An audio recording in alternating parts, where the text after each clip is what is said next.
Hello friends. तो दोस्तों, आज की वीडियो में हम विलियम ब्लेक की एक फेमस पोएम को कवर करेंगे जिसका नाम है द लिटिल ब्लैक बॉय।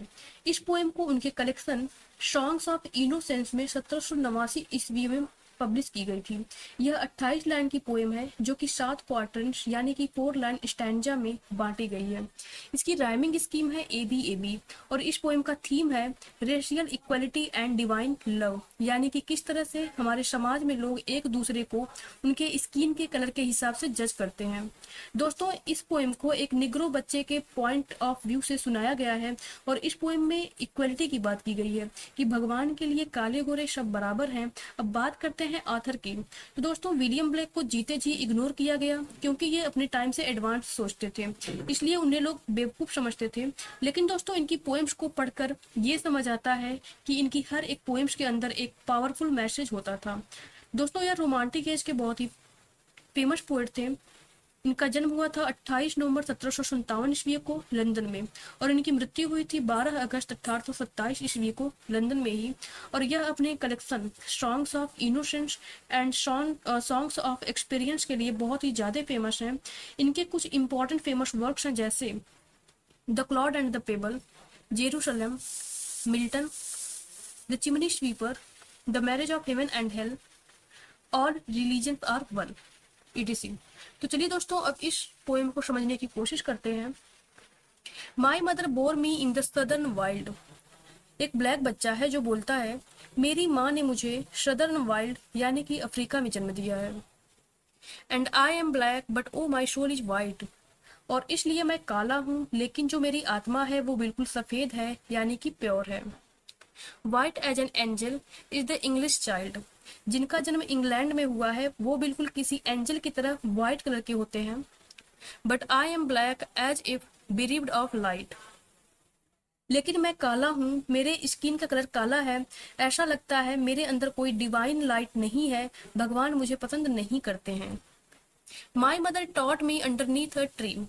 मेरी माँ ने मुझे एक पेड़ के नीचे बैठाकर सिखाया। And sitting down before the heat of day. और हम तब बैठते थे जब दिन की गर्मी बढ़ती नहीं थी। She took me on her lap and kissed me. मेरी माँ मुझे अपनी गोद में बिठाया करती थी और किस किया करती थी। And pointing to the east began to say. और पूरब दिशा में सन की तरफ पॉइंट करके वो कहने लगी, look on the rising sun, there God does live. उगते हुए सूरज को देखो, गॉड वहां रहते हैं। And gives his light and gives his heat away. और गॉड अपनी रोशनी और अपनी गर्मी हम सभी को देते हैं। And flowers and trees and beasts and main receive. जितने भी फूल, पेड़ पौधे, जानवर और इंसान हैं उन सभी को मिलता है comfort in morning, joy in the Noon day. यानी कि सुबह में उन्हें आराम मिलता है और दोपहर में उन्हें खुशी मिलती है। यानी कि दोस्तों, जो सन की लाइट है, एनर्जी है, उसके कारण पेड़ पौधों, जानवर और ह्यूमन बींग्स सभी खुश रहते हैं और आराम से रहते हैं। And we are put on earth a little space. और गॉड ने हमें अर्थ पर एक छोटी सी जगह पर रखा है। दोस्तों, जो अर्थ है वह गॉड के लिए लिटिल स्पेस यानी कि छोटी जगह है। That we may learn to bear the beams of love. ताकि हम एक्सेप्ट कर लें और पसंद करें उन बीम्स ऑफ लव, यानी कि जो सूरज की रोशनी है उसे हम पसंद करें, क्योंकि इसीलिए ही गॉड ने हमें भेजा है। And these black bodies and this sun burned face. और हमारे ये काले रंग का शरीर और साथ ही में ये जो धूप में तपा हुआ चेहरा है, is but a cloud and like a सैडी grow. ये कुछ नहीं, एक बादल है और बिल्कुल ये एक छायादार बगीचे की तरह है। यानी हमारे शरीर का रंग भले ही ब्लैक हो लेकिन हम बहुत शांत हैं, बिल्कुल एक बादल की तरह। दोस्तों, यहाँ ग्रो का मतलब है बगीचा। For when our souls have learn the heat to bear. लेकिन जब हमारी आत्माओं ने इस गर्मी को सहना सीख लिया होगा, the cloud will vanish, we shall hear his voice. तो ये बादल यानी जो हमारा शरीर है वो गायब हो जाएगा, क्योंकि तब हम भगवान के पास हेवन यानी स्वर्ग में होंगे और हमें उनकी आवाज़ सुनाई देगी।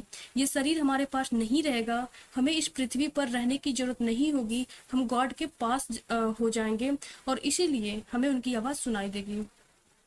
Saying, come out from the grow my love and care.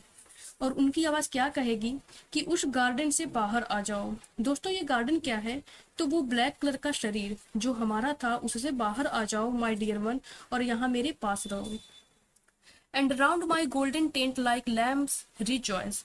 और गॉड हमें इनवाइट करेंगे अपने टेंट यानी अपने घर के आसपास घूमने को, मानो कि हम लैम्प यानी कि भेड़ हों। हम गॉड के हेवन में पहुंचेंगे और वहां खुश होकर रहेंगे। फ्रेंड्स यहाँ पर लैम्प क्रिश्चियन सिंबल की तरह है। जीसस क्राइस्ट की फोटो में लैम्प्स हमेशा रहते हैं, और यह जो लैम्प यानी भेड़ है वो क्रिश्चियन रिलीजन में प्योरिटी को इंडिकेट करते हैं। तो दोस्तों, यहाँ पर पोएट के कहने का सेंस है कि जब हम अपने शरीर यानी क्लाउड से फ्री हो जाएंगे तो हम भी बिल्कुल लैम्प्स की तरह प्योर रहेंगे और हम कहीं भी जा आ सकेंगे। दस डिड माई मदर से एंड किस्ड मी।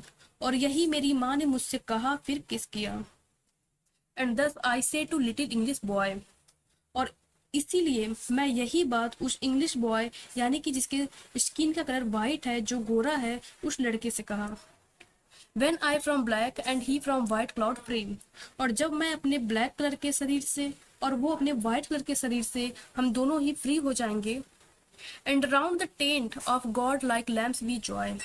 तो हम गॉड के टेंट यानी घर के चारों तरफ खुश होकर दौड़ेंगे, मानो कि हम उनके लैम्प्स हों।